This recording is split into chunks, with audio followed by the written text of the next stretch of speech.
Welcome to MIA2K, your ticket from Miami to Seoul. We're Kathy and Laura, and we're so happy you could join us today. You probably know us from, just kidding, you don't know us yet. We're just two Miami girls with obsessive fandom tendencies who fell into the inescapable void of Korean entertainment. And we're here to share our insights and spill all the tea only grown fans like us can enjoy. We've done all the research and acclimating so you don't have to. Before we begin, please make sure you're following us wherever you listen to your favorite podcast. And if you love visuals like us, you can watch us on our YouTube channel. We drop episodes with our hot and sunny takes every week. Hi, guys. Hi, guys. Before we start, we would like to thank everybody who participated in our bucket hat contest. It was our first giveaway, and we were really excited about it. Just want to congratulate our lucky winner at Coco Eclair. We hope you enjoy it and get to use it a lot this summer. Yes. And I hate you because I wanted it for myself, but it's fine.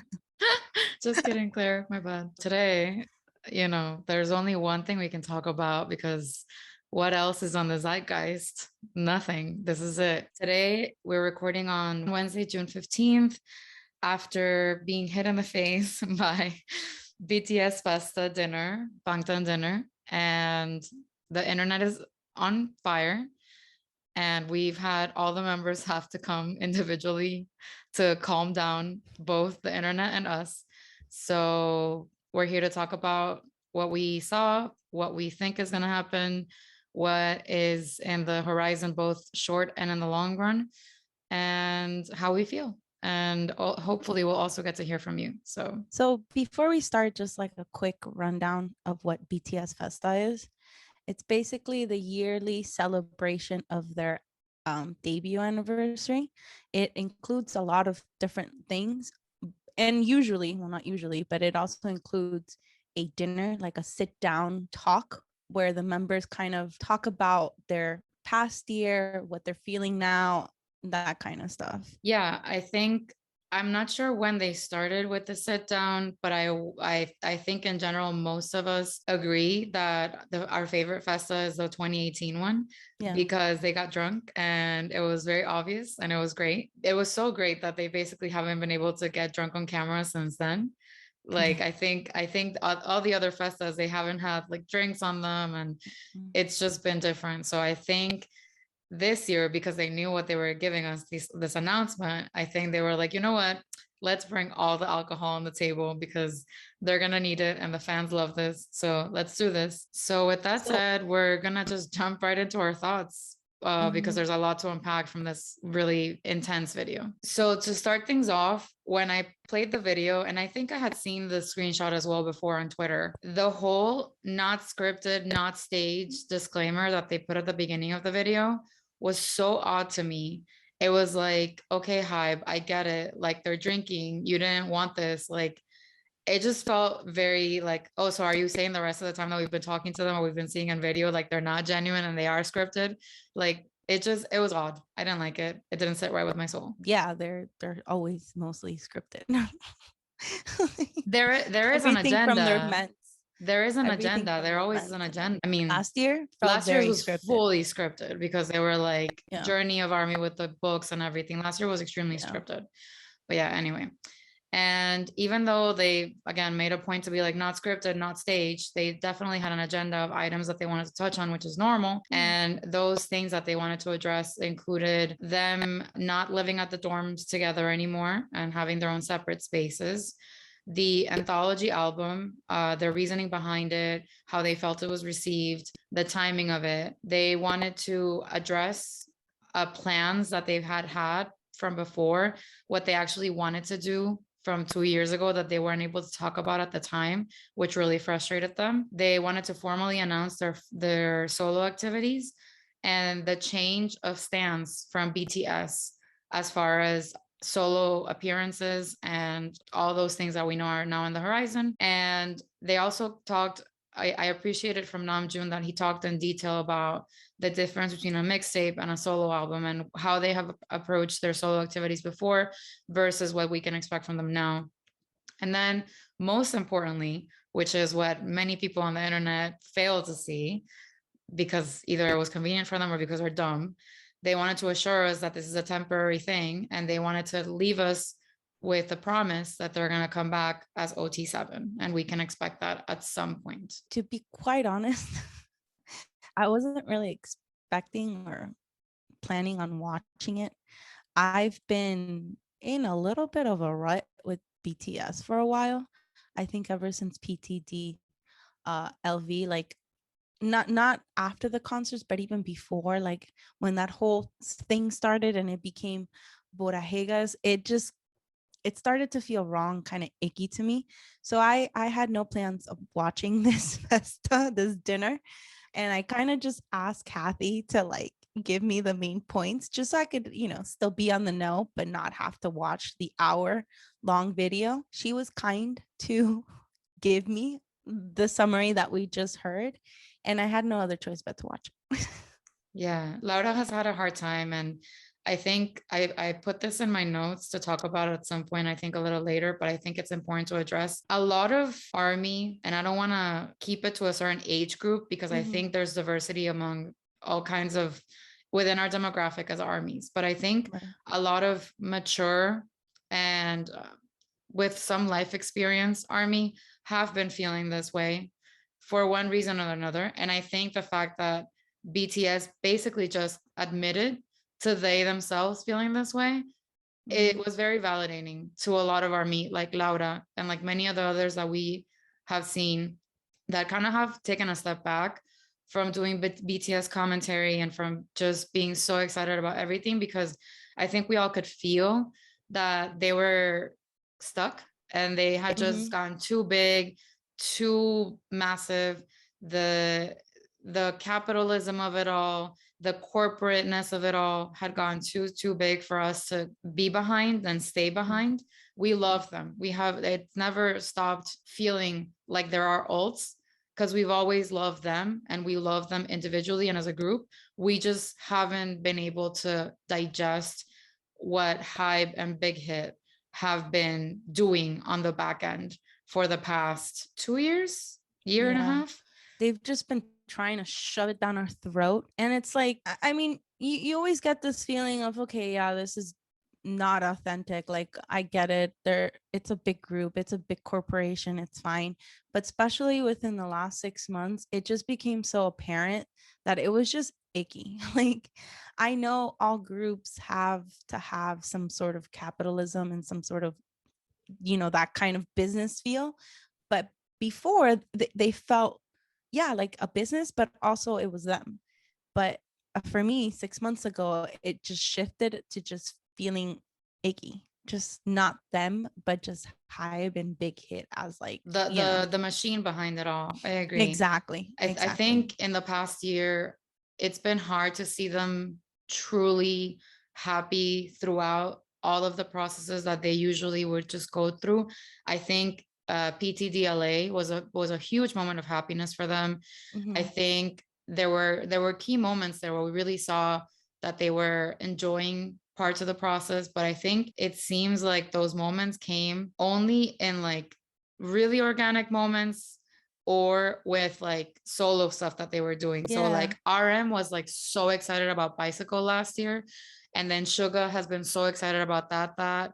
And Jimin was excited about his OST. Jin was excited about Super Tuna, like that. Like all the activities that we've seen them kind of really. J-Hope was excited about Instagram, clearly. So all the things that we've seen them be truly kind of excited about, and not just using the same kind of answers that we expect to hear from not just them but idols in general, have been like that, just really organic things or things that they've been doing on their own.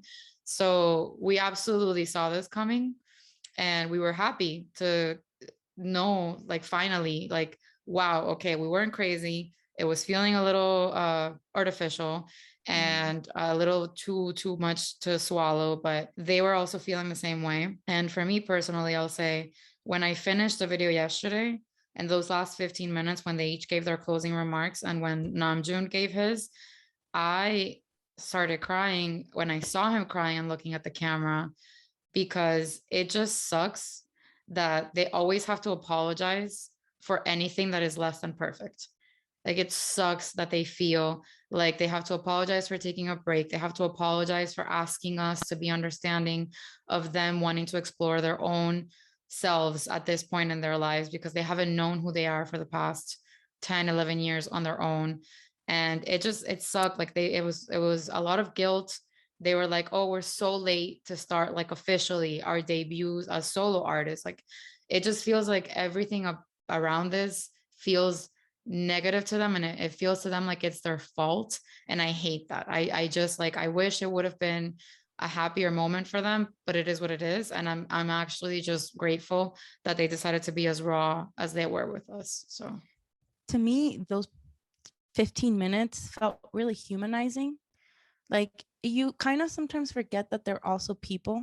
And I personally wish that we as Army and as people would give ourselves the same amount of love, kindness, and understanding that we give them. Because all of the things that they mention are things that we also feel. At least I feel like I'm 31 and the pressure of having kids from outside sources and even from yourself is really, really like strong. And like I feel like I'm so late to just, starting a family and doing all of these things. So for me it just felt like, wow, okay, they're also human, they're also feeling what we're feeling, obviously in a different scale and about other things, but it's very what people in their late 20s sometimes feel, because as teenagers, early 20s, you set these expectations for yourselves and like you set these goals, and sometimes you don't meet them, and that's fine.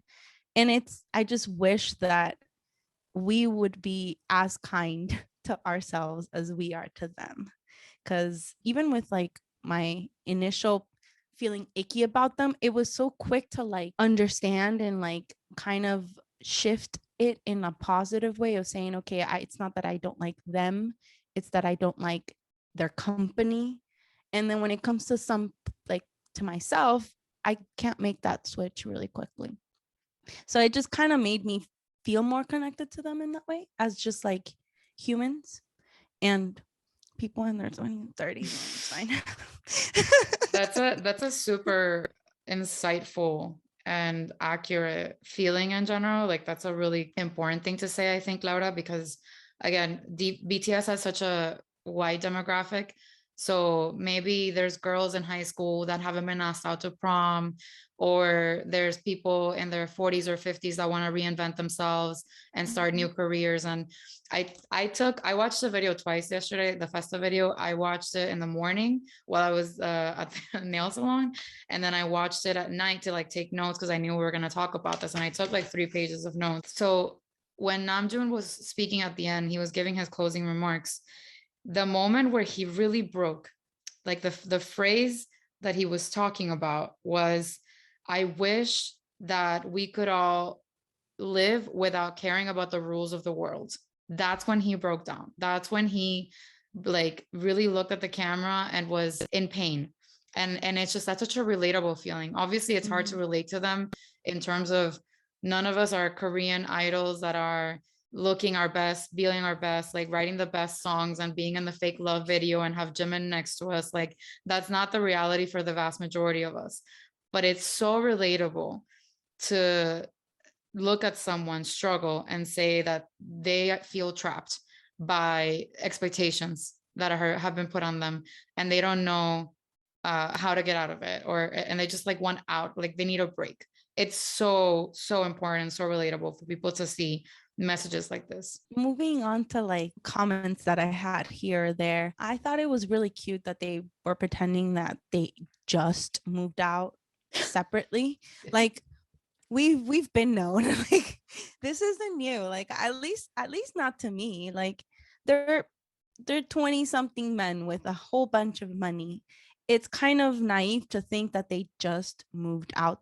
I'm sure they used this dorm for those moments where they needed to be together early for a schedule or something, but they haven't been living together for at least a year or two. Yeah. I'm just, glad that they decided to stop with pretending and just outright say it because like they're grown men.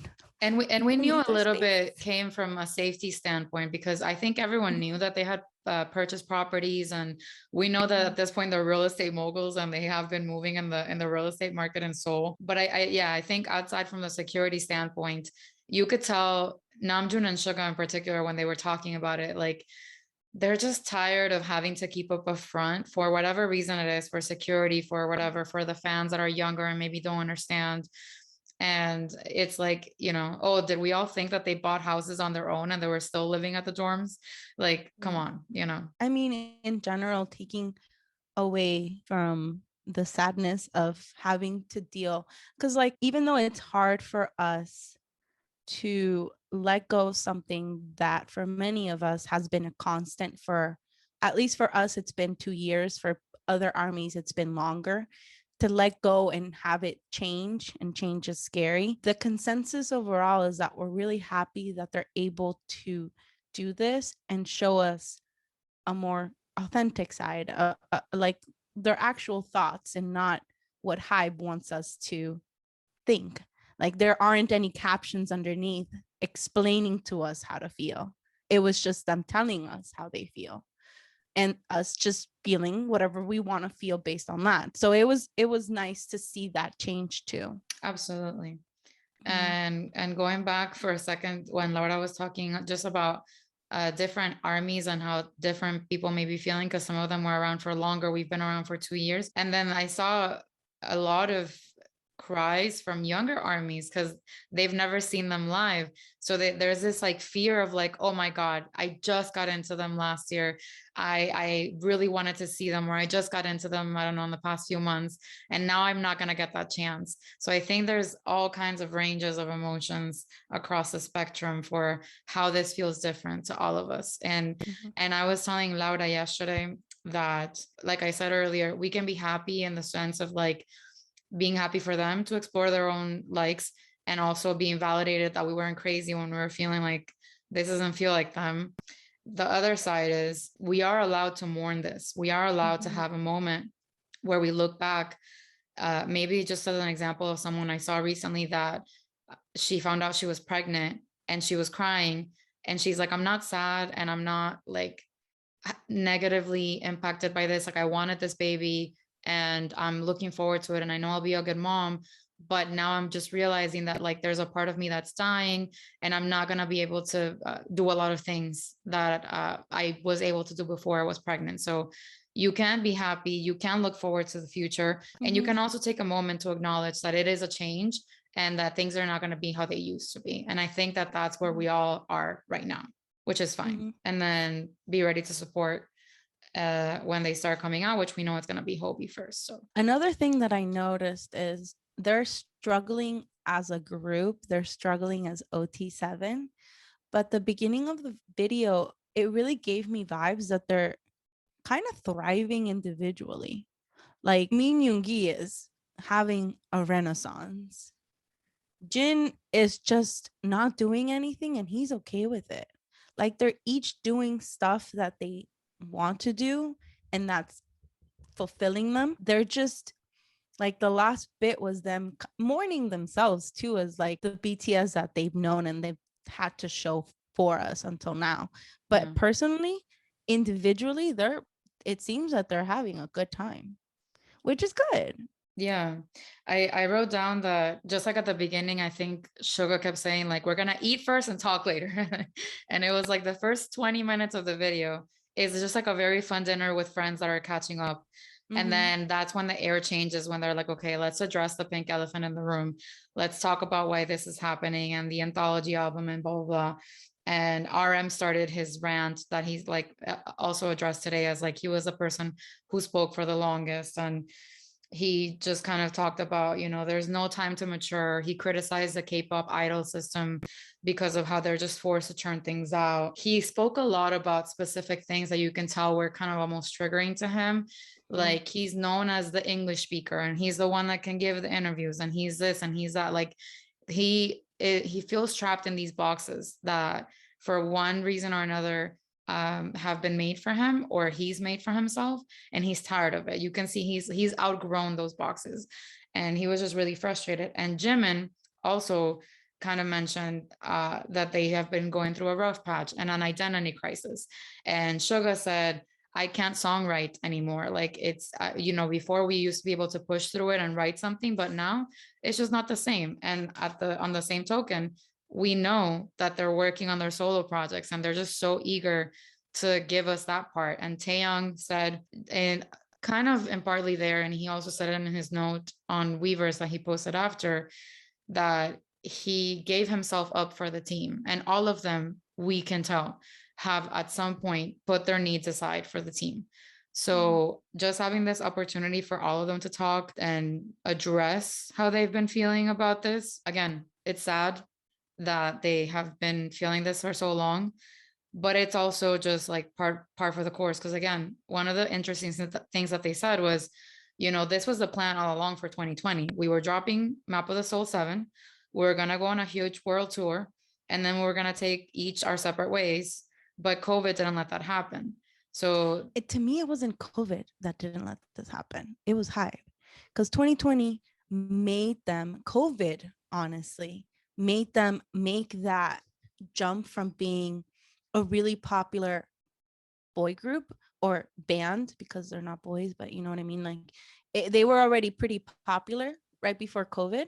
But then COVID, with people being inside and discovering the ridiculous amounts of BTS content that they've created over the past years, made them go from like pretty popular band to the biggest band in the world. And I think, to me, it just felt like it was Hive that said, or Big Hit at that point, that said, nope, scratch everything that we had promised you guys, scratch everything that we had said about you guys being able to do your own stuff, doing actual albums. We can't do that. You guys are at your biggest right now, and we got to start churning out shit. And that's when all of like the English stuff happened. And it just, to me personally, it just felt like Hybe or the company said, we're too big. We can't promise you or deliver on what we promise you. Please continue for longer. And they said, okay, we'll do it. I think that might have come later, but remember that when COVID hit, no one knew what was happening. So the tour was supposed to start in March of 2020, I think. So it's like the tour got put on hold and we didn't know how long it was going to be for. They thought maybe 2 weeks, 3 months, like the tour kept getting postponed. Yeah. It wasn't until last year that the tour was like officially canceled. Yeah. So it's just like all their plans were in place and they were just like, okay, I guess like looking ahead in the short term, trying to figure out what to do in the process. Again, what you're saying has to do with it, but I think that came later. I think like as they're like, okay, guys, so the tour's not happening. We're twiddling our thumbs here. Like, what should we do? Because I think if Hybe had known that it was going to take 2 years basically for the world to reopen, they would have just had them enlist at that point. It's like, no one can do anything. Just go off to the military, get it over with. And then when you come back, we can see what we're doing. But we didn't know it was going to take 2 years for the world to come back up. That's true. But I still feel like, at least to me, it gave that impression, especially when RM was talking about it. It gave the impression that like it was, the opportunity was taken away from them and it wasn't something that they decided. It was something that was pushed onto them. And I guess at this point they said enough is enough. Like, we've done all we can and we can't anymore. Yeah, no, 100%. I do agree that like felt like that, and that thought process from Hive was there at some point. I just think obviously it was derailed originally because of COVID. Like COVID was the reason why things didn't happen the way that they wanted them to. So it's a combination of things. Like, yeah, was Hive money hungry and being like, yeah, people are finding you on TikTok, let's capitalize on this? Of course, like 100%. But COVID really said, not this year. Nope. Not happening now. Or next year. Or next year. Yeah. One last thing that I would like to note Go ahead. before we move on is RM started with the rice wine, because I'm pretty sure he said, I can deal with this. I can drink and not get sloppy. This is what I drink on the reg. We're okay. And then 26 minutes in, you look at him and he's not drinking that rice wine. He's having whiskey. And if I know anything about whiskey from my vast experience watching my whole family drink it, is it'll get you in the feels. Tequila, Yeah. whiskey will get you in the feels. Tequila will just get you messy. Yeah. And But at the anyway, end, he said that he got drunk on purpose. And you can tell that this was so hard for him and for them to get through. Like they were like, we're gonna need the big guns here. We're gonna need all the help we can get.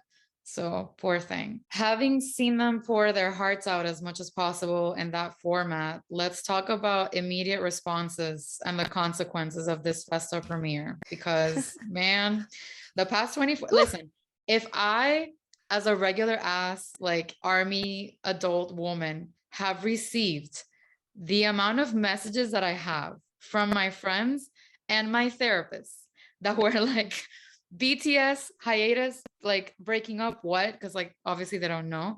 I can only imagine what they're dealing with right now. And Namjoon said like these are the most calls I've ever gotten since debut. Like, so yeah, it's been insane. So as the broadcast aired, we saw three things happen right away. Fandom, mostly in mourning, very confused, but also like I mentioned before, a lot of people were vindicated.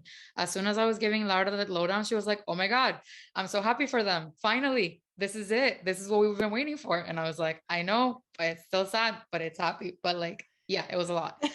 Then Hype stock dropped 25%. They lost $1.7 billion in market value. So, you know, one of the words that Suga used, or I guess it wasn't Suga. Suga said time off or off period as a direct translation, but whomever at Hybe was using or putting in the subtitles used the word hiatus.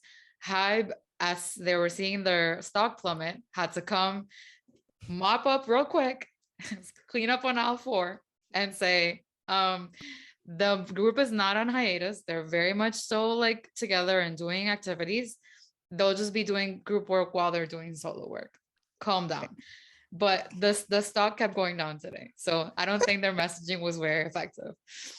And yeah, those things kind of came very fast and furious as a direct result of the broadcast. So Laura, please go in.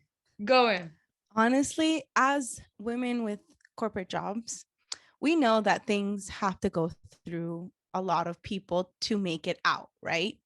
Especially in work, like with Big Hit and Hype, like everything is extremely planned, everything is extremely however they want to put it out, right? Mm-hmm. They had 1 million people, I'm pretty sure, read these translations and they left the word hiatus in there. So you know what? Deal with it. Like, You know it's what? your mistake. I actually think that they didn't have as much of a review process with this because there were a couple of typos in the video. Like they said something Jin and it was sugar. So like I actually think they rushed this one and they're regretting it big time. You Actually. know, that's what But QCQA is for, man. I agree. I think that I actually think that they might not have thought it was going to be a big deal. Because once you put something out into the world, you're not really in control of how they take it. So people heard That's the word true. hiatus and they might have been triggered back to One Direction saying hiatus. And they were like, what? It's So true. That's very true. so I Though I think it just got out of their like they didn't think much of it. They control. didn't, yeah. For me, they're more of like a Backstreet Boys and not like an NSYNC, like Agreed. or One Direction at this point. Agreed. So I'm personally not worried at all, and I At think all. most army is not worried either. At But all. it's funny, like you made your bed, lay in it. I'm on army Twitter all day, every day, That's how I get my 24/7. news from That's how Kathy. that's how we get all the news. So I follow a lot of translating accounts, and actually right after the video, they started saying how what the wording that Yoongi used was actually like off period or time off. And whomever doing Hype subtitles put the word hiatus. So it was a choice. And choices are choices and they have consequences. So here we are, 24 hours later, $1.7 billion down in market value. So They'll live. They have yeah, enough money. they'll live, they'll be fine. Yeah. They're charging And $99 for shipping, so they'll be fine. or more. And yeah, I just wanted to touch on this again because I think a lot of army are feeling very validated right now. There's been within the BTS zeitgeist environment bubble, there's been a lot of attacks to any army giving commentary or anyone giving commentary that is not BTS is perfect, flawless, polished, amazing, tens across the board. Like there's been a lot of lack of permission to dance, if I may. like like a lot of people who got into BTS and still consider themselves army have kind of quieted down or maybe focused on other groups or maybe just like not said anything just because it feels like army will come after you as soon as you kind of maybe question something a little bit. Mhm. And it's like, I think Laura can probably speak to this best because as a married lady, she can attest to the fact that you can love someone and want to spend the rest of your life with them, but that doesn't mean that you're not going to want them to grow. So if you see something that you think is an area of improvement for them, you should point it out. Like it's Yeah. not, doesn't make you an auntie, and it doesn't make Yeah. you, I don't know, wolves in sheep's clothing, like trying to masquerade as a fan that you're not, you know? Yeah. So This is the first time that I even say, like, outside of our safe space of WhatsApp, that like I just haven't been feeling them and I have been feeling icky for a while. Like, because I was just like a little worried that people would start talking shit, honestly. Like come it for us. We're like, we're just getting started and then we get canceled right out the gate. like it's validating and it's nice because honestly, they're not perfect. They shouldn't be put on a pedestal. They're just 20 something year old men trying to figure out their life. The same issues that we have as normal people, they have as worldwide handsome and international playboys. Like it's the same thing. So it's really, it just, I'm just happy that they're not that they're having issues, but I'm just happy that they shared their actual thoughts with us and we can relate in a different way with them. So we 100%. can move from this like honeymoon, their perfect phase into, okay, I love you, but like you kind of suck sometimes too. So it's cool. I like it. I Yeah, like it a lot. it happens. And we should be allowed to, maybe we don't like a certain song, maybe we don't like a certain performance, and be like, oh, that wasn't for me. And Mm-hmm. that's it. And it doesn't have to become a conspiracy or a thing of like massive proportions that gets people canceled. I think that's something that Army as a whole can definitely work on through all of our collective growth in the next few months as we see what's coming next. Yes. And obviously, again, as a result of the insanity that has become the news cycle over the past 24 hours, I think all of the members knew there was going to be some reaction to this, but I don't think they expected it to be what it is.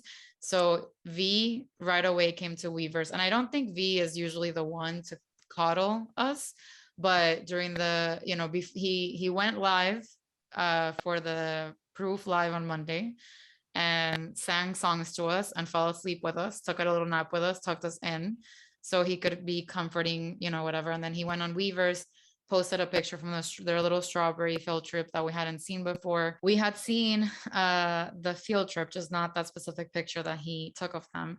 And then the next one was just Cookie this morning with the live. Cookie Mm-hmm. came live to say Apo Bangpo, like strong, like stop talking shit. Like also, I'm here to clarify, I do not have 8 mattresses laying in my house. I do not have all these diffusers. And all of you, I can do the dishes pretty well. I could have been a housewife. And that to me kind of shows that to them, sharing this wasn't really a big deal. The fact that they're taking a break isn't a big deal because Isn't. he could have tried to, harp or focus on that, on the fact that they're taking a break, but he decided, whatever, we said what we said. But I just want to let everybody know, that all the honeys know that I'm not a weirdo. And that's more important to him than clarifying whatever they said, because they said what they said and that's it. Yeah. And then Namjoon came with a very deep letter after the fact, which there's a lot of talk on Twitter about this. There's some people that are saying that because he said in a letter basically that journalists or outsiders or the media or casual people saw the bits and pieces of it, saw the thumbnail of him crying or saw whatever that was out in the ether and decided to have an opinion on it. And he's like, that dinner was for Army, the people who've been with us all along, the real fans. And I have no doubt for a second that they actually knew where we were coming from. So people are saying like, that letter was for the journalists. And they said that he usually has a little bit more of a soft and abstract tone to his writing, but this was very direct. This was like, That's true. I'm not trying to say that one is two, I'm trying to say one is one. Like, calm down. And it was very protective of BTS, of Army, of just their whole thing right now. Like, he's not mincing his words. And that was very powerful in general. So I'm here. Sugar, if you want to come live to clarify that you're not disbanding, I'm here. I'm available. I'm watching my phone 24/7. Like, Look, Jen, if you just want to do a V live of you just gaming, you just put the camera right there. You don't have to talk. I'll watch it. I'll watch 6 hours of it. The amount of viewers that would get, honestly, because like, hello, Twitch, literally, Exactly. there's a whole platform dedicated to this. He should start a Twitch. He should start a Twitch. That would make so much sense if he did that. That would actually make the most sense out of anything that has happened in 2022. It really would. I guess we'll see if anyone else feels a need to clarify any further, depending on how the narratives keep shifting over the next few days. But hopefully they don't have to, and they can all focus on their solo work, which is what they've been trying to do all along. Selfishly, I wouldn't mind another cookie live. Like, I want him really on like every him day. singing to us. Like, he's the only live that I actually watch while it's happening, even though I understand absolutely nothing. Yeah. But just to catch him singing, I can't help it. Like, I'm sorry. He does. He does have the best lives. So with the immediate reaction covered, we wanted to go into what we think is coming for them near and long term based on the statements that they gave us. So the pink elephant in the room is enlistment. And this is something that, again, we have held back on talking about publicly because there's a lot of sensitivity around this. Let me start by disclaiming that we're not here to comment on what the South Korean government should or shouldn't do. We're just thinking of possible paths of what can come depending on whether they do enlist or not, or whether they are exempted or whatever. So we know enlistment is a sensitive subject. We're not claiming to know what the right choice is for the government or for them. We are just aware that it's something that every man in Korea has to do by the time that they're 28, 30, whatever exceptions have been made for BTS at this point. And that's that. And then we also want to talk about the what seems to be shaping out to be the 2022 schedule for the rest of the year, and what we think has been happening that we haven't been privy to so far. And by we, it's Kathy, because she's a genius. And I'm just here along to nod and say, that's right. It makes so much sense. Let's do it. I did have a moment yesterday when, like, because, okay, I watched Festa. I had a couple of meetings for work, and then I had to sit there and try to digest how I felt. Because again, I was happy, but the crying and the guilt and all the feelings they were having were really hard for me to I just want to give him a hug. I wish I could give him a hug, but because I couldn't give him a hug, I was like, let me write, because that's my outlet. So I did feel a little bit brilliant yesterday when I came up with my plan of what I think is coming soon, but that's coming in a little bit. Stay tuned in just a couple of minutes. So what we think maybe is happening with enlistment, from what we've seen in the polls in the past couple of months, very recent polls, the Korean public is not in agreement for the most part with BTS being exempt from serving in the military. It doesn't seem to be the favorable opinion.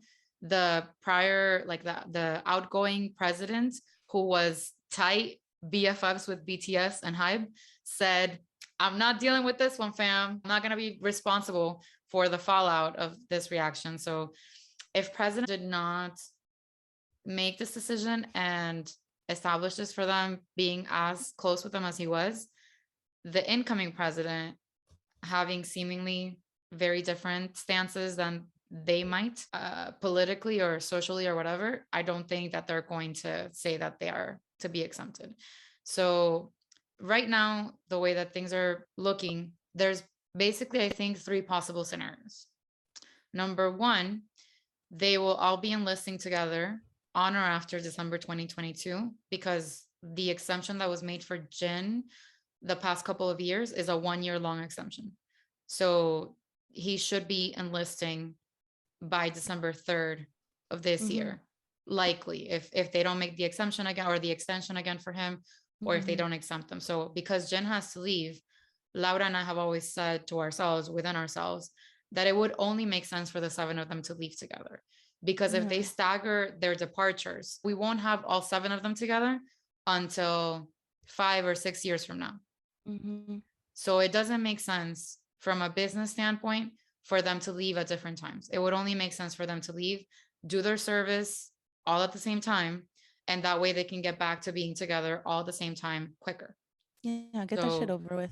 yeah, so if they leave all together in December 2022 this year, they would probably be returning around June to December of 2024, depending on how they serve. So for example, we think that maybe Suga, because of his shoulder injury, will not be able to serve as an active military. I don't know what their positions are called, but in the Yeah. military per se, he might have another post as like someone doing paperwork in a police station or some other roles that they have. And I think when they have those lighter roles, they're longer than the It's military departure. it's So 22 it's months, typically I 18 to believe. 22 months. So we'll be seeing them, I guess, latest by January, February 2025. Yeah. I don't know. So, okay, option one, they all go at the same time and they leave as of December 2022. If that's the case, fighting will be here waiting for you. And I think that's the smartest choice if they're not being exempted. The Mm-hmm. second choice is the government actually says, yeah, they've done enough cultural contributions and they actually do affect our GDP quite a bit. So we're going to exempt them. And in that case, they would take 1 to 2 years, maybe, or probably closer to one, to do their thing solo, start working on whatever they want to do later. And we'll probably see them together drop an album as a whole at some point in 2024, would be my prediction in that case. I think that would make a lot of sense. It does. And then the third choice, which is, I think, the least senseful of all of them, because I like to make up words on the spot, is that they will all enlist in their own personal timeline that fits best with whatever they want to do individually. And again, it's not ideal because right now, Jin and Suga both have to leave. Then next year, Namjoon and J-Hope will have to leave. Then it'll be V and Jimin the next year. And then Cookie leaves 2026. So he won't be back till 2028. Unless they make the same exemptions or extensions that they did for Jin. And so if that's the case, Jungkook can wait until who God knows even when to enlist. Like Right. it'll take years. Right. But again, it just doesn't make sense. If they're going to enlist, they should Mm-mm. just do it all at the same time so that they can be together at the same time. And just a little thing to keep in mind, minor detail that we all should like have in the back of our heads. Their contracts end in 2025, I believe. They re-signed in 2018 and they're 7 year contracts. So I believe that their contracts will end with HYBE at around 2025. So if they're happy, unhappy with the company, with how things have gone, with just the handling of their solo activities, their group activities, that can also come into play at some point in the next few years. So One of the things that I was thinking while I was watching the Festa. dinner was how this hiatus, how this time off would affect their campaign to not enlist. Because if they're not doing things together and going to the White House and doing all this stuff, how that will like affect their campaign to say, oh no, but we're actually doing so much for South Korea. Because with every group, they have more power together than they do separately. So sometimes when they go solo, instead of having 20 million people dying to do and see what they're doing, they'll have a quarter or half of that number, right? Because it's their power is together, right? So I was just trying to not think, but it was one of the thoughts that came, like how this would affect them. And I personally think they just said, fuck it, we don't care. It is what it is. Yeah, Like, I think it may have been a point of conversation for sure when HYBE was laying out the options for them. It was like, listen, we can keep fighting. This is pure conjecture. Like, just so yeah, yeah. everyone's clear, this is just in my head that maybe potentially HYBE could have said, look, if we keep you guys together and you focus on your activities as a group for the next X amount of time, we can convince the government of your impact and you can get the exemption for the 7 of you. But if you want to do your solo stuff, it might jeopardize our claim or our request for you. And they said solo work it is. So I picture that in my head. Yeah, because if you think about it, people are so easy to forget. So the fact that they went to the White House last month, that's not even going to be in anybody's mind in the next couple months. Like, yeah, who cares? yeah. You know, that kind of thing. So now that Kathy gave us these breakdown of all the options that they have, which make a whole bunch of sense to me, there's a possible timeline for their solo drops that Kathy has come up with, and it truly makes a lot of sense. When she shared this with me yesterday, I was like, bitch, really? You came up with, like, it was, I mean, obviously she came up with it. She's very smart. I wasn't surprised at that, but it was just like, dang, okay. Like, out of the two of us, she's usually the very insightful one. And this just kind of proves like to that. army stuff, like just with I think with BTS stuff, like she's always saying that like I'm more army or I'm still like more honeymoony with like BTS. So just with this, because there's Just things insightful. that she picks up on that I don't. So you know, we all bring something to the table. So anyway, so again, as I mentioned, I did have my moment of what I think was sheer brilliance yesterday as I was trying to cope with the realities of the Festa revelations we got. So I started writing and then I was thinking back to everything that they said. And I had taken copious notes and I was like, wait. And again, this theory schedule that I'm going to share only really makes sense if they're enlisting in December. If they're not enlisting altogether in December, scratch this. This is not happening the way that I'm planning it. But if it is, then hire me because girl, I figured you out. I'm in, like, figured it out. So again, the first thing that we heard about the solo activities before we even knew solo activities were a thing was that J-Hope was headlining Lollapalooza on July 31st. And we were so excited about that.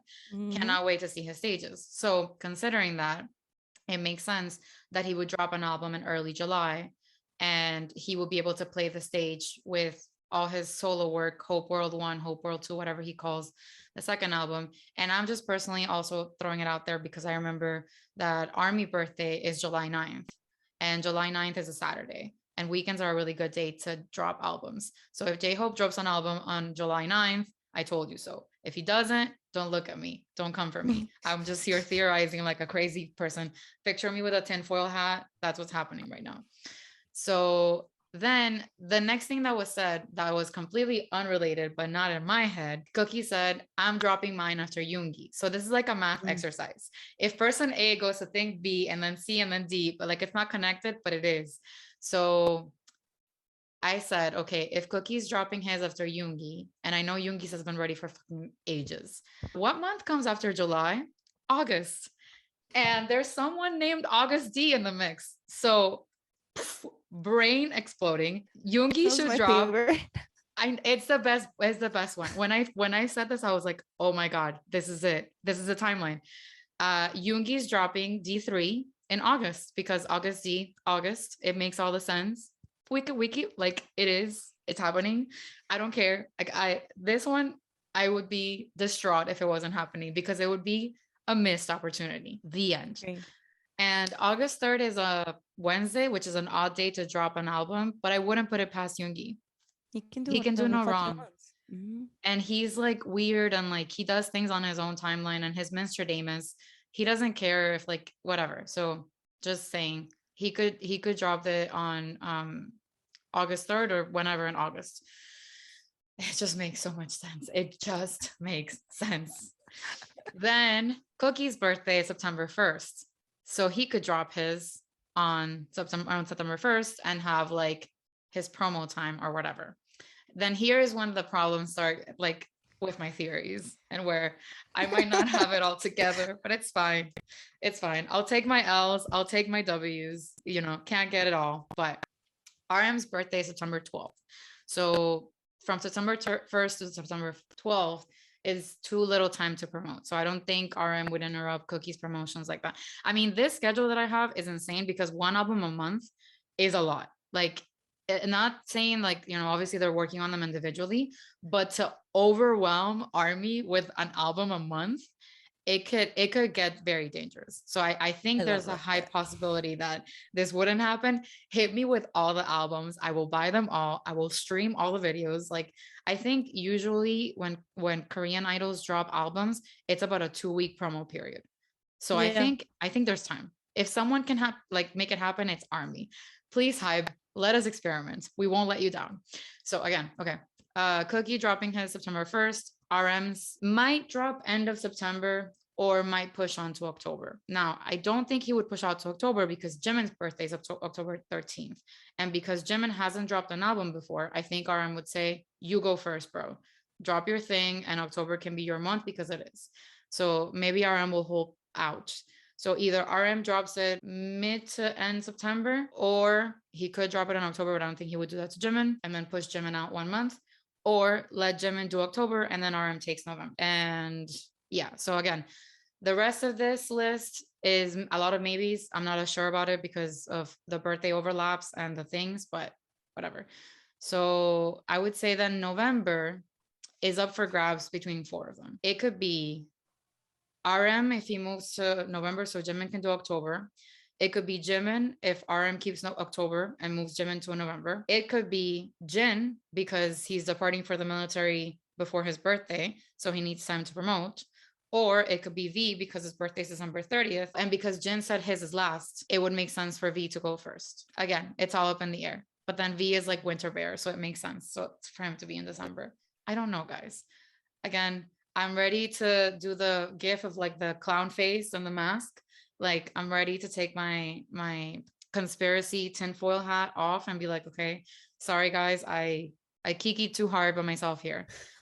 My bad. But this is what I think could happen. It's crazy, but it's possible. And it's possible only because of ARMY and because of BTS. So. I agree. And I mean, they can enlist together, but it doesn't necessarily have to be in the same day. Like some of them can enlist in December and then some of them in January. Like anything could happen. Like we could have a late December and just enlist in January. Because at least from what I understand, which is not a lot, Jin's the only one that needs to enlist before the end of December. I think Suga too, because they've extended twice for Jin. So at this point, Suga's covered in that, I think. But Suga's birthday's in February. March, sorry. But yeah, but again, at this point, I mean, it depends because the new president was doing away with Korean age. So technically they're not 30 yet. And they said that the extension was until, or like 30. For past 30. So I don't know. Yeah. Like, I mean, for all we know, yeah, like J-Hope could get off the Lollapalooza stage and be like, I'm enlisting, peace. And he could be the first one out. They could be like, they drop their album and then they leave to like the military. That could be it too. We don't know. We don't know. Anything is possible. But wouldn't this schedule be fire? Like the second half of 2022, an album every month from like our favorite people alive. And like, we know these albums are basically ready for the most part. So it's what I want. This is what I've been looking forward to. I personally mourned them a couple months ago. So I'm ready to party. Like, let's get it. 100%. Let's go. And I love this timeline because I get something new every month. Like, that's what I need to get through my this is what I need to get through my work. This is what's pumping through my veins, these albums. Just give it to me. I'm ready for it. What do you guys think? I don't know. I want to be right, obviously, but if I'm wrong, I want to hear why. And so we want to invite all of you to check out our social media channels so that you can slide into our DMs and tell us why we're wrong or why we're right. So if you go to either Instagram or Twitter, you can find us at MIA2K podcast, the number 2, letter K podcast.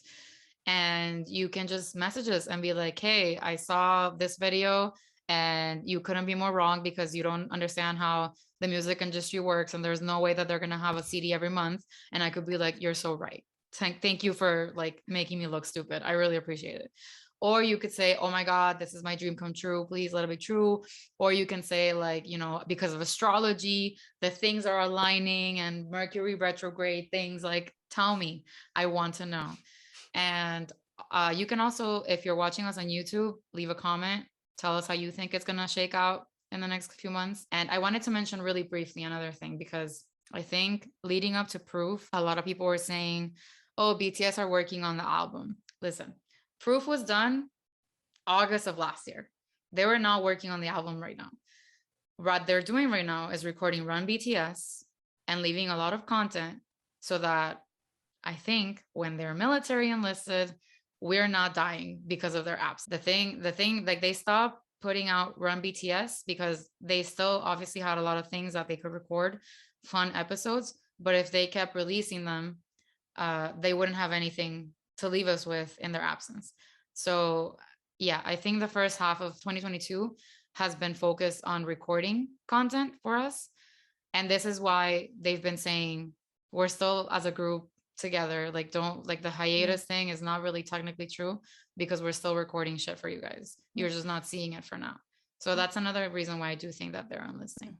And they're definitely doing that because if SM and Starship did it, Hive 100% did it. 130,000%. They'll figure out a way to make sure that it's not infringing any government guidance about them not getting paid.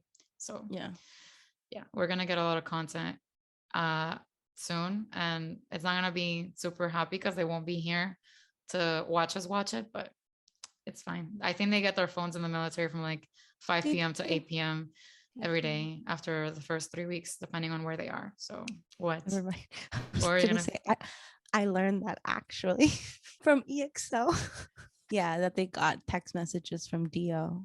And the Ask Me Anything, not the one that Kai talked about, his panties. They mentioned that Dio, as soon as it hit 5, they would get 20,000 million messages from him. That's crazy. So anyway. Yeah, and I guess from Laura being a military lady and having half of her biases enlisted right now, she knows.